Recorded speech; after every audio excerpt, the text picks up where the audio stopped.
म्हणजे विचार करण्यासारखी गोष्ट आहे. आजच्या या चर्चेला सुरुवात करताना एक उदाहरण डोळ्यांसमोर आणूया. एकाच ऑफिसमध्ये काम करणारे दोन लोक आहेत असं समजूया. हो, अगदी. आणि अशी उदाहरणे आपल्याला रोजच्या आयुष्यात भरपूर बघायला मिळतात. हो ना, म्हणजे दोघांचा पगार एकदम सारखा असतो. समजा महिन्याला 1,00,000 रुपये.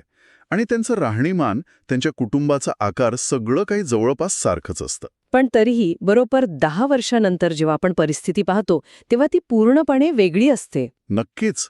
एक माणूस करोडपती झालेला असतो, स्वतःच्या अटींवर अगदी मजेत आयुष्य जगत असतो. आणि दुसरा माणूस मात्र वाढत्या कर्जाच्या ओझ्याखाली पूर्णपणे दबलेला असतो. हो, आणि तो दुसऱ्या प्रकारचा माणूस महिन्याच्या शेवटी फक्त पुढच्या पगाराची आतुरतेने वाट पाहत असतो. अगदी बरोबर. मग असा प्रश्न पडतो की असं का होतं? गणित तर दोघांसाठी सारखंच होतं. मग एकाच्या बाबतीत ते कुठे चुकलं? आजच्या या माहितीपूर्ण चर्चेत आपण याच कोड्यामागचं रहस्य उलगडणार आहोत. खरं तर हा समाजातील एक खूप मोठा विरोधाभास आहे. आणि आज आपण रॉबर्ट कियोसाकी यांच्या गाजलेल्या संकल्पनांवर आणि कॅश फ्लो क्वाड्रंटमधील मूलभूत तत्वांवर सविस्तर बोलणार आहोत. हो, कारण याचा मुख्य उद्देश फक्त आकडेमोड शिकणे हा अजिबात नाहीये. तर श्रीमंत लोक पैशांबद्दल असा कोणता विचार करतात जो सामान्य आणि मध्यमवर्गीय लोक कधीच करत नाहीत, ते समजून घेणं हा आहे. कसं आहे, जोपर्यंत पैशाकडे बघण्याचा दृष्टिकोन मुळातून बदलत नाही, तोपर्यंत केवळ जास्त पगार मिळवून कधीच आर्थिक स्वातंत्र्य मिळत नाही. पैशाला स्वतःसाठी कामाला कसं लावायचं हे शिकणं जास्त महत्वाचं आहे. आणि हा दृष्टिकोन कसा तयार होतो हे समजून घेण्यासाठी या साहित्याच्या सुरुवातीलाच दिलेली दोन वडिलांची गोष्ट खूप रंजक आहे. अगदी बरोबर. ती गोष्ट पूर्णपणे मानसिकता कशी घडते यावर प्रकाश टाकते. हो, म्हणजे यात दोन भिन्न विचारसरणींची तुलना केली आहे. एक वडील अत्यंत उच्च शिक्षित आहेत. कदाचित त्यांनी PhD केली असेल, पण ते आर्थिकदृष्ट्या सतत संघर्ष करत आहेत. आणि त्यांचं कायम एकच म्हणणं असतं की पैशाचा मोह हे सर्व अनर्थांचं मूळ आहे. पण दुसऱ्या बाजूला असे एक वडील आहेत जे फक्त 8वी पास आहेत, पण ते प्रचंड श्रीमंत आहेत. आणि त्यांचं मत अगदी याउलट आहे. हो, ते ठामपणे मानतात की पैशाची कमतरता हे सर्व अनर्थांचं मूळ आहे. अरेच्छा, म्हणजे एकाच विषयावर दोन इतके टोकाचे विचार बघून खरंच आश्चर्य वाटतं. आणि हा फरक फक्त त्यांच्या बोलण्यात नाहीये बरं का, तो त्यांच्या संपूर्ण जीवनशैलीत आणि कृतीतून दिसून येतो. हो ना, या विचारांचा लहान मुलाच्या मनावर कसा परिणाम होतो हे एका विशिष्ट प्रसंगातून खूप उत्तम प्रकारे स्पष्ट होतं. अगदी. ते श्रीमंत वडील त्या लहान मुलाला पैशांचा खरा धडा शिकवण्यासाठी चक्क एका दुकानात कामाला ठेवतात. आणि तेही तासाला फक्त 10 सेंट्स इतक्या क्षुल्लक पगारावर. म्हणजे आजच्या काळात विचार केला तर हे कोणत्याही व्यक्तीला सरळ सरळ शोषण किंवा पिळवणूक वाटेल. नक्कीच वाटेल. पण त्यामागे एक खूप सखोल मानसशास्त्र दडलेले होते. श्रीमंत वडिलांना त्याला एक खूप महत्वाचा धडा शिकवायचा होता. कारण जेव्हा तो मुलगा चिडतो, रागावतो आणि पगार वाढवण्याची मागणी करण्यासाठी त्या श्रीमंत वडिलांकडे जातो, तेव्हा ते त्याला जे सांगतात ते खूप महत्वाचं आहे. हो, ते त्याला स्पष्ट करतात की आयुष्यात जेव्हा धक्के बसतात, जेव्हा परिस्थिती कठीण होते, तेव्हा सामान्य लोक नेहमी दुसऱ्याला दोष देतात. म्हणजे ते परिस्थितीला शिव्या घालतील, मालकाला कंजूस म्हणतील किंवा आपल्या नशिबाला दोष देतील. अगदी बरोबर. पण जे लोक खरोखर शहाणे असतात, ते त्या धक्क्यांमधून शिकतात. ते स्वतःमध्ये बदल करतात आणि स्वतःची कौशल्य वाढवतात. हे ऐकताना मला एका गोष्टीची आठवण येते. म्हणजे आयुष्यात येणारी आर्थिक संकटं आणि पैशाची अडचण ही एखाद्या जिममधल्या वजनदार डंबेलसारखी असते. खरंच खूप छान साधर्म्य आहे हे. हो ना, म्हणजे सामान्य माणूस जेव्हा ते वजन उचलतो तेव्हा त्याला त्याचे ओझे वाटते. तो सतत तक्रार करत राहतो आणि ते वजन खाली ठेवून देतो. पण श्रीमंत लोक त्याच वजनाचा वापर करून आपले आर्थिक स्नायू बळकट करतात. नक्कीच, ते त्या दबावाचा वापर स्वतःला मजबूत करण्यासाठी करतात. इथे मुख्य मुद्दा हाच आहे की बळी पडण्याची मानसिकता, ज्याला आपण इंग्रजीत विक्टिमहुड म्हणतो, ती पूर्णपणे सोडून देणे. जोपर्यंत माणूस परिस्थितीवर नियंत्रण मिळवत नाही, तोपर्यंत तो रॅट रेसमध्ये अडकून पडतो. हो, आणि ही रॅट रेस म्हणजे काय, तर रोज सकाळी उठायचं, ट्रॅफिकमधनं कामावर जायचं, महिनाभर राबायचं आणि बिले भरायची. आणि पुढच्या महिन्यापासून पुन्हा तेच चक्र नव्याने सुरू करायचं. ही संपूर्ण शर्यत प्रामुख्याने दोन मानवी भावनांवर चालते. एक म्हणजे भीती आणि दुसरी म्हणजे लालसा. अगदी बरोबर. पैसे नसण्याची किंवा बिले न भरता येण्याची भीती माणसाला न आवडणाऱ्या नोकरीवर जायला भाग पाडते. आणि एकदा का पगार हातात आला की लालसा जागी होते. मग नवीन मोबाईल, मोठा टीव्ही, महागडे कपडे अशा गोष्टींची स्वप्न पडू लागतात. आणि या भावनिक चक्रातून जोपर्यंत माणूस बाहेर पडत नाही तोपर्यंत तो पैशाचा गुलामच राहतो. पण मग एक मोठा प्रश्न असा उभा राहतो की या चक्रातून बाहेर पडायचं कसं? मानसिकता बदलणे हे तर पहिलं पाऊल झाले, पण प्रत्यक्षात काय करावे लागते? तर त्यासाठी लागते आर्थिक साक्षरता. या साहित्यात श्रीमंत होण्याचा सर्वात सोपा आणि पायाभूत नियम सांगितला आहे, ज्याला रूल नंबर 1 असं म्हटलंय. म्हणजे ॲसेट आणि लायबिलिटी यातील नेमका फरक समजून घेणे. होय, आणि हा नियम ऐकायला जितका सोपा वाटतो, प्रत्यक्षात तो पाळणे तितकेच कठीण असते. कारण अनेकदा लोकांना या दोन गोष्टींमधला फरकच समजत नाही. खरं तर याची व्याख्या अतिशय सोपी करून सांगता येईल. ॲसेट म्हणजे मालमत्ता, अशी कोणतीही गोष्ट जी व्यक्तीच्या खिशात पैसे आणून टाकते. अगदी, मग ती व्यक्ती प्रत्यक्षात काम करत असो वा नसो. आणि लायबिलिटी म्हणजे अशी गोष्ट जी व्यक्तीच्या खिशातून सतत पैसे बाहेर काढत राहते, खिशाला भोग पाडणाऱ्या गोष्टी. म्हणूनच श्रीमंत लोक नेहमी ॲसेट्स विकत घेतात. या उलट गरीब आणि मध्यमवर्गीय लोक लायबिलिटीज विकत घेतात. आणि सर्वात मोठी अडचण ही आहे की आर्थिक अज्ञानामुळे ते त्या लायबिलिटीलाच स्वतःची मालमत्ता समजण्याची मोठी चूक करतात. पण थांबा, इथे खूप मोठा प्रश्न उभा राहतो. हे पचायला थोडं कठीण आहे. कोणता प्रश्न? म्हणजे पिढ्यानपिढ्या आपल्याला हेच सांगितलं गेलंय की स्वतःचं घर घेणं ही आयुष्यातली सर्वात मोठी अचीव्हमेंट असते. स्वतःचे घर ही माणसाची सर्वात मोठी मालमत्ता असते, असाच समाजाचा समज आहे. हो, हे अगदी खरं आहे.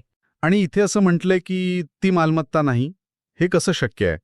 या पारंपरिक समजाला एवढा थेट विरोध का केला जातोय? कारण इथे आपल्याला कॅश फ्लो म्हणजेच पैशाच्या प्रवाहाची दिशा विचारात घ्यावी लागते. एखादे घर भौतिकदृष्ट्या किती मोठे आहे याने अर्थशास्त्रात काहीही फरक पडत नाही. म्हणजे त्याला किती सुंदर रंग दिला आहे किंवा ते किती महाग आहे याला महत्त्व नाही? अजिबात नाही. फरक याने पडतो की पैशाचा प्रवाह कुठे चाललाय. जेव्हा एखादे मोठे घर गृहकर्जावर घेतले जाते तेव्हा काय होते? दर महिन्याला त्या कर्जाचा मोठा हप्ता बँकेत जातो. बरोबर. शिवाय त्या घराचा देखभाल खर्च असतो, प्रॉपर्टी टॅक्स भरावा लागतो, इन्शुरन्स असतो. हे सगळे पैसे खिशातून बाहेर जात असतात. म्हणजेच पैशाचा प्रवाह खिशाबाहेर आहे. अगदी बरोबर. जोपर्यंत ते घर भाड्याने देऊन त्यातून दरमहा उत्पन्न मिळत नाही तोपर्यंत आर्थिकदृष्ट्या ते लायबिलिटी असते. बापरे, हे खरंच डोळे उघडणारे आहे. म्हणूनच इथे किस तत्व वापरले जाते, कीप इट सुपर सिम्पल.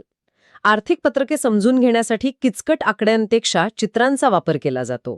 म्हणजे जर चित्रात बाण खिशातून बाहेर जात असेल तर ती लायबिलिटी आणि बाण खिशात येत असेल तर तो ॲसेट. हो, इतकं साधं आणि सोपं गणित आहे. म्हणजे आपण आयुष्यभर ज्या गोष्टीला आपली सगळ्यात मोठी कमाई समजतो तीच गोष्ट हळूहळू आपले पैसे खात असते.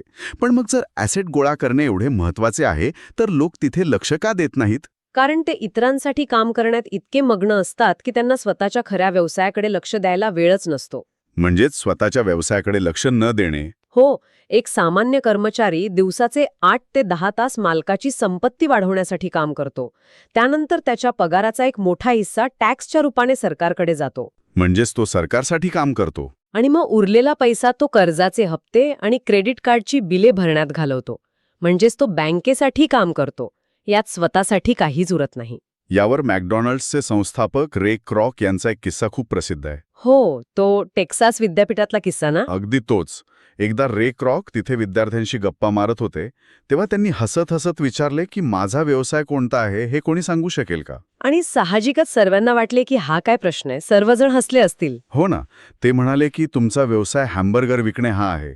पण तेव्हा क्रॉक शांतपणे म्हणाले, माझा खरा व्यवसाय हॅम्बर्गर विकण्या नसून रिअल इस्टेट म्हणजेच मोक्याच्या जागांची खरेदी विक्री करणे हा आहे. बरोबर.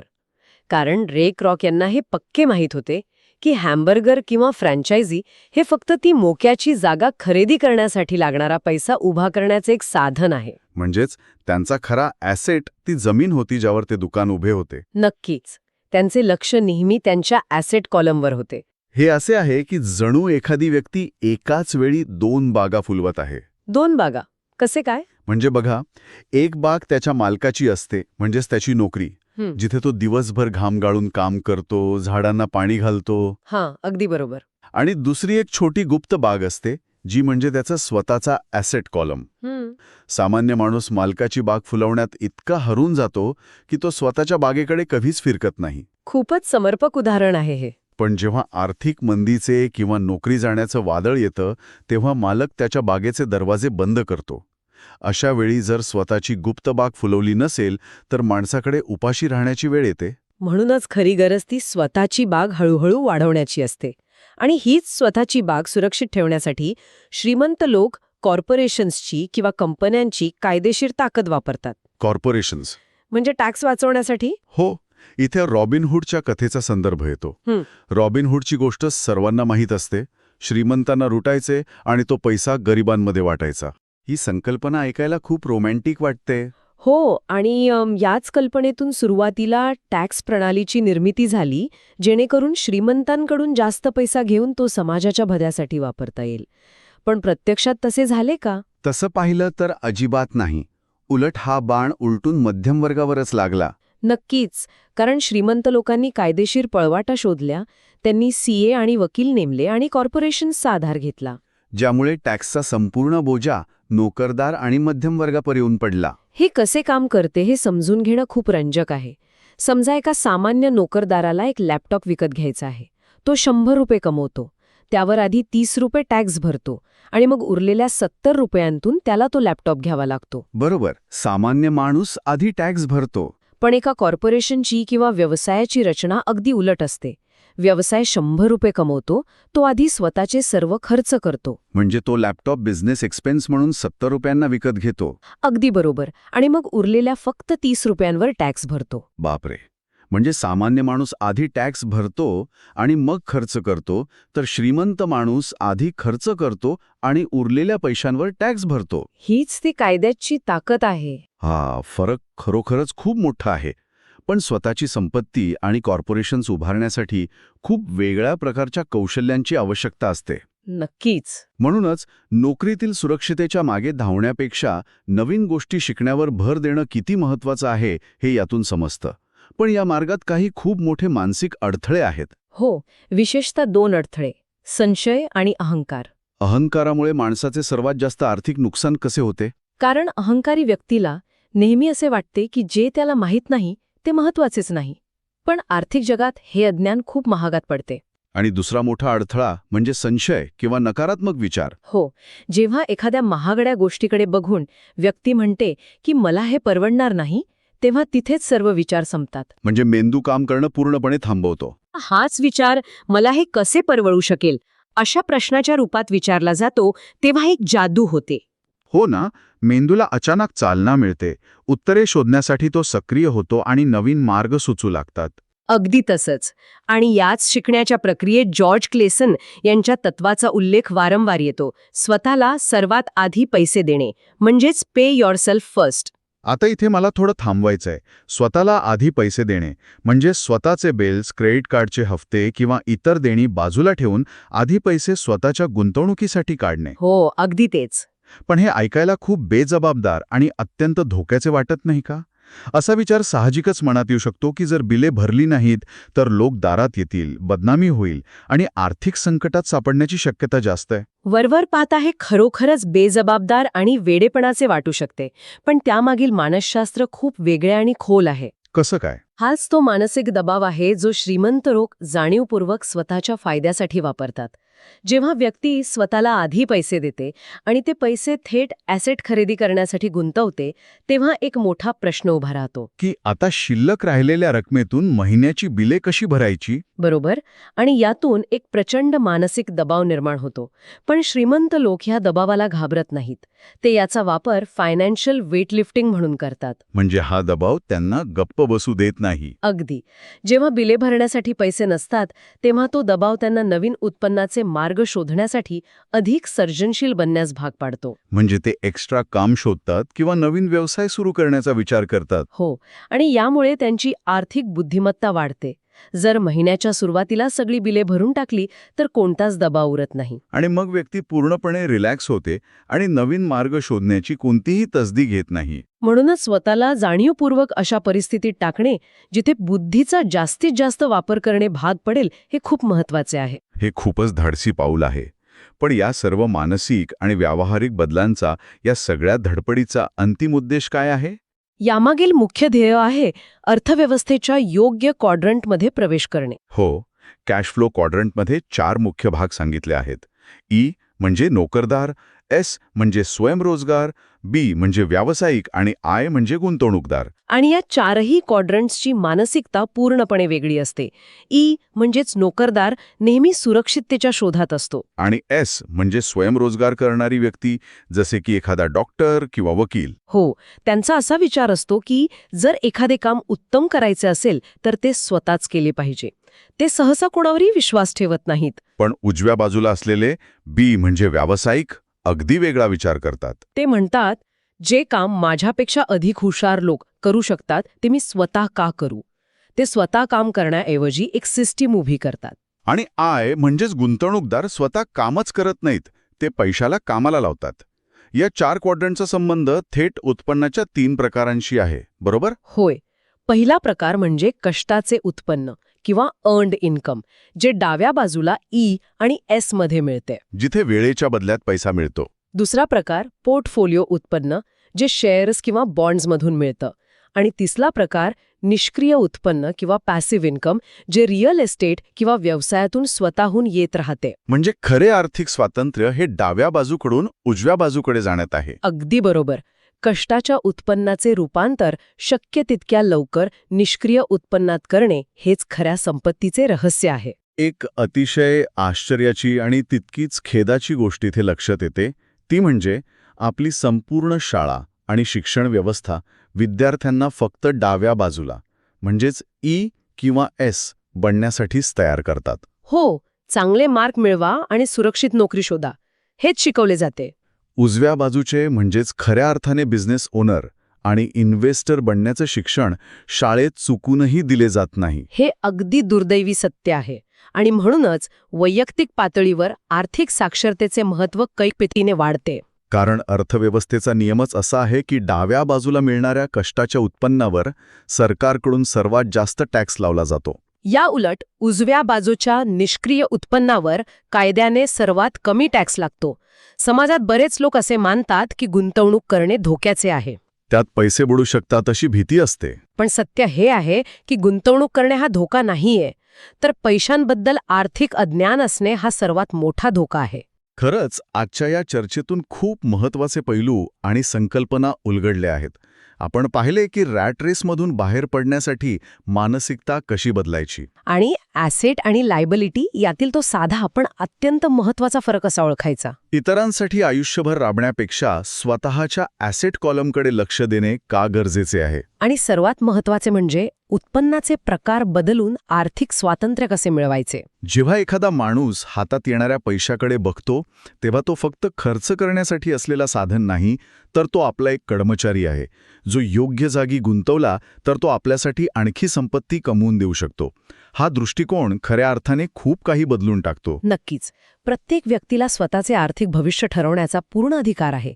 अज्ञानामुळे बहुतांश लोक तोच पैसा लायबिलिटीज खरेदी करण्यात खर्च करतात. आणि आर्थिक साक्षरतेमुळे त्याच पैशातून ॲसेट्स उभे करून पिढ्यानपिढ्या टिकणारी संपत्ती निर्माण करता येते. अगदी बरोबर. नाही तर आजच्या वेगाने बदलणाऱ्या डिजिटल करन्सी आणि क्रिप्टोकरन्सीच्या जगात मालमत्ता मिळवण्याचे नियम भविष्यात कसे बदलतील?